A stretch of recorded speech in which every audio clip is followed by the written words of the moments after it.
Hey, what's going on, everybody? I have a special guest here. It's Todd Radom. He's a designer, sports branding expert, a writer, really interesting guy who's created a lot of sports logos. And we're going to talk about the Miami Hurricanes, University of Miami stuff here. But Todd, what's going on? Christopher, thank you so much for having me. I appreciate it. Yeah, I'm a fan of your work. I am one of the sports guys that pays attention to logos and uniforms. Not all fans do. They don't pay, it doesn't matter to them. But and that's why I want to get into some things, some details. And certainly you're an expert. And yes, I'll call you a pundit. I know you like that title too.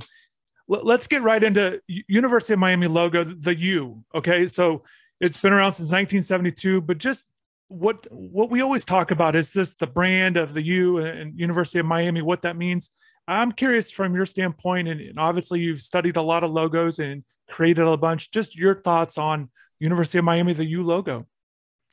Yeah, I mean, first of all, again, thank you for having me. When we talk about people who are interested in sports logos and people who are interested in sports, there's a certain level of passion about this that goes without saying that extends beyond is it good or is it bad. The U logo, to me, being somebody of my age especially, remembering the Howard Schnellenberger era, remembering Jimmy Johnson, there's a certain amount of swagger attached to it, whatever the graphic merits are. So I kind of love it. I love the color scheme of the college. It is very unique. It is very ownable. There really are very few examples of these two colors being used in conjunction with one another. So I kind of feel like it is, it's something that, always, I think with any kind of visual identity, we strive to create things that are unique and ownable and personalized. The U logo is personalized. It seems like Miami. It's got a lot of equity attached to it. And count me as a fan. Why does it work? Because again, just the U logo, it's, a split U, orange, green, like you said, are not common colors for logos and sports teams. Why does it work for UM? And again, they've had that logo for a long time now. They've stuck with it. And why does it work? Because again, it's not like it says Miami or any of those things or the Hurricanes. It's the U. Like we're talking about college and universities. Everybody's a university essentially, and it has a U. Why does it work in its simplest form for Miami? So I think it's got two things going for it. And you alluded to both of these things. Number one, there is equity. It's been in use for so many years and, decades and decades. Aside from athletic excellence, it's associated with the school in such an outsized way for obvious reasons. Also, I think, some identities accrue a halo effect, if you want to look at it that way. And I think this is one of them. I think also just, again, from a structural perspective, it's very simple. There's not a lot going on. It is not burdened by a whole lot of detail. And that makes it very recognizable. And we could talk about some of our favorite sports logos, maybe even teams we love to hate in some instances. The Dallas Cowboys are a 5-pointed star, right? There's not a whole lot going on over there. And then you get to some logos that are a little bit more complex, a little bit newer, perhaps, maybe don't have the history attached in such an outsized way. So I think those two things really loom large over the U. And I want to still stay with the logo thing, but you're talking about some brand stuff that we're talking about with UM. One of the things that I want to ask you about is, one of the things you do is you examine the dynamics between brand loyalty between consumers and sports franchises. I'm curious what that means to you and, how important that is to relate again, consumers and their franchises or sports team, college teams that people are a fan of. Yeah, I always say that sports fans, either professionally, colleges, a little bit of a different thing because, our colleges are very dear to our heart if you went to them. But sports fans are the most ardent brand loyalists on earth.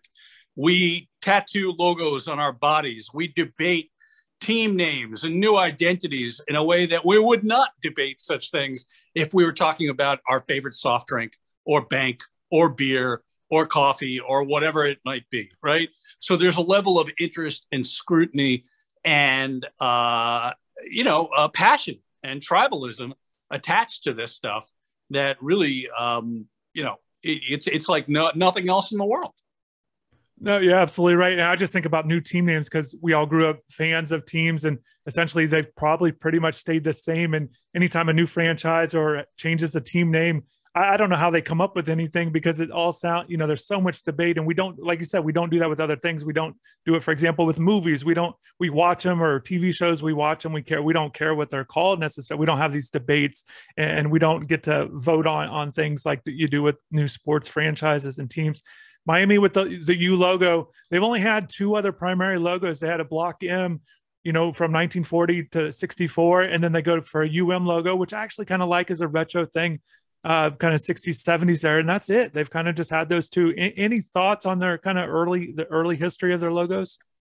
Yeah, I think it's always instructive to point out to people who might not think about it that early logos, the likes of what you're talking about with the M, were really not designed necessarily. There was no licensing back then.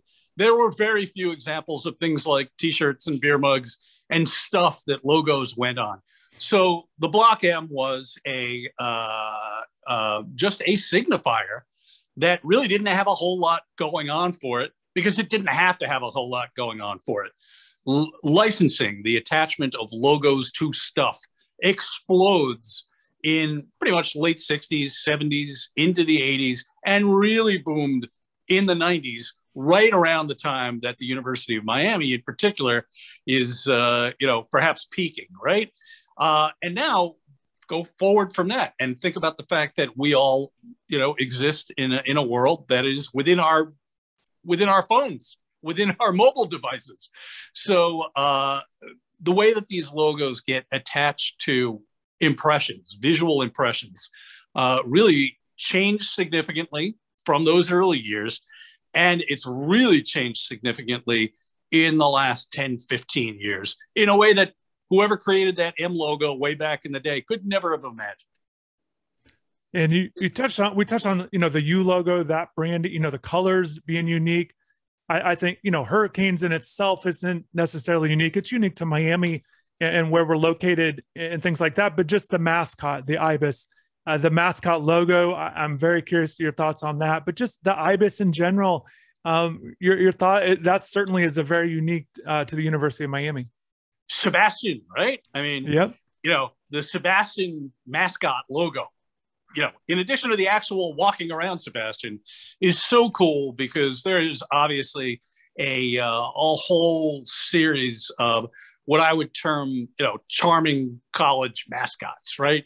Be it Brutus Buckeye, or, there are just so many. I'm not even going to get into them. And Sebastian resides within this world. It makes me smile. I look at that. And when you think about, I always think that I always say that a visual identity program, okay, you could geek out a little bit and get technical, but it goes beyond a single logo. So Sebastian interacts with the U interacts with Sebastian. They form a larger visual platform in a way, and they play off one another really well. But there's so much tradition attached to it. And like I said, just the idea of an Ibis with swagger walking around, it's, you got to love it. Well, how about the logo itself? You talk about with swagger. From 64 to 99, the logo, the Ibis logo, the mascot logo, had a pipe and kind of had a snarl to them. Your thoughts on that? And then obviously they veered away from that, and it's still kind of a snarl or aggressive look, but no pipe anymore. But for people that remember back then, that they certainly had that look. Yeah, no more smoking logos. I think about the today's Houston Astros. They were originally the Houston Colt 45s, and across their uniform was a smoking pistol. So you're not going to have that these days. There's no question. We talk about controversial team names, which is a whole nother conversation. Florida Seminoles can get into that. They obviously have an agreement with the local tribe of Native Americans there, but smoking logos definitely off the table in this day and age, for better or for worse. Washington Bullets, another one off the table right now for years. Let's get in some uniform talk. And I think for any sports fan, I know, again, me personally, that's the most interesting when it comes, logos and stuff are fun, but uniforms, I'm curious your thoughts. Let's start with Miami's current uniforms. They kind of have a combination, orange, green, and white. Sometimes they go to the black. but just your thoughts on maybe how their look is right now, manufactured by Adidas here. Yeah, I mean, it's pretty consistent. And of course, anybody who watches sports, I don't care if you're interested in college football or not, there has been this revolution which started taking place some time ago out in Oregon with the University of Oregon. And for them, at least, the Nikeization is what I would call it, of, a barrage of varying uniforms, constant changes, one-offs, this kind of thing.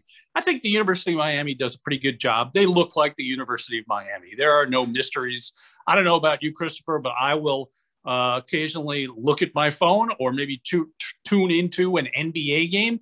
And I don't know who's playing in many occasions. Why are the Denver Nuggets in red when they have been they've been a blue team for as long as I've been alive for the most part?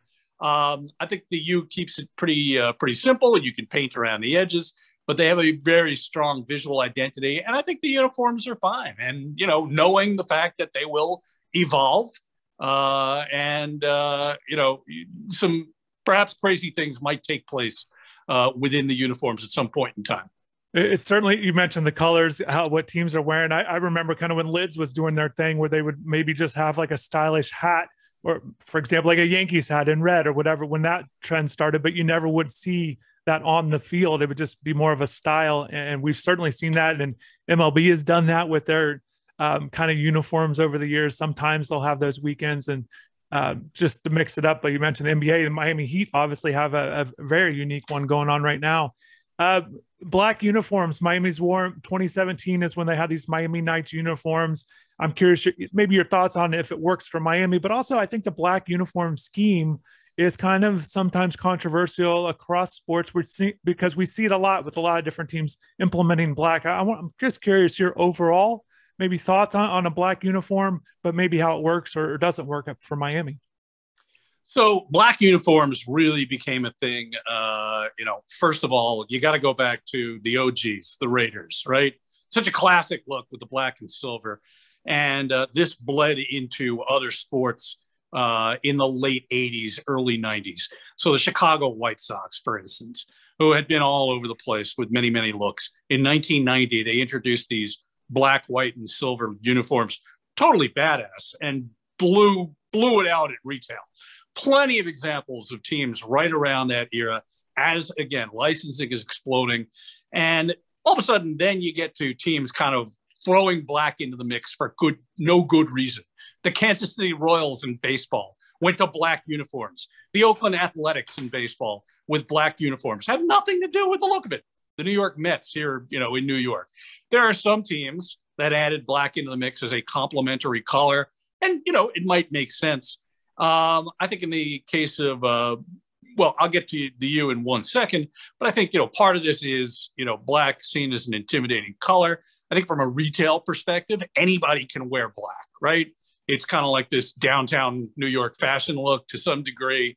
I have black clothes. It's a neutral thing. It just looks good. So as far as the U goes, listen, I am a purist in certain ways. I wish that the University of Miami's of the world would stick to their core colors, especially if you've got an example of a look, the likes of which we discussed, very proprietary, very ownable. Why do it? I understand why you do it. Maybe you shouldn't, but it's here to stay and it's probably not going anywhere. I think without question, maybe you have a different opinion, but it seems like Miami's favorite uniform of choice whenever this comes up, it kind of goes back to that 2000 era, 2001, when they last won their national title, the Ken Dorsey's, Ed Reed, the kind of the shoulder was very unique at that time.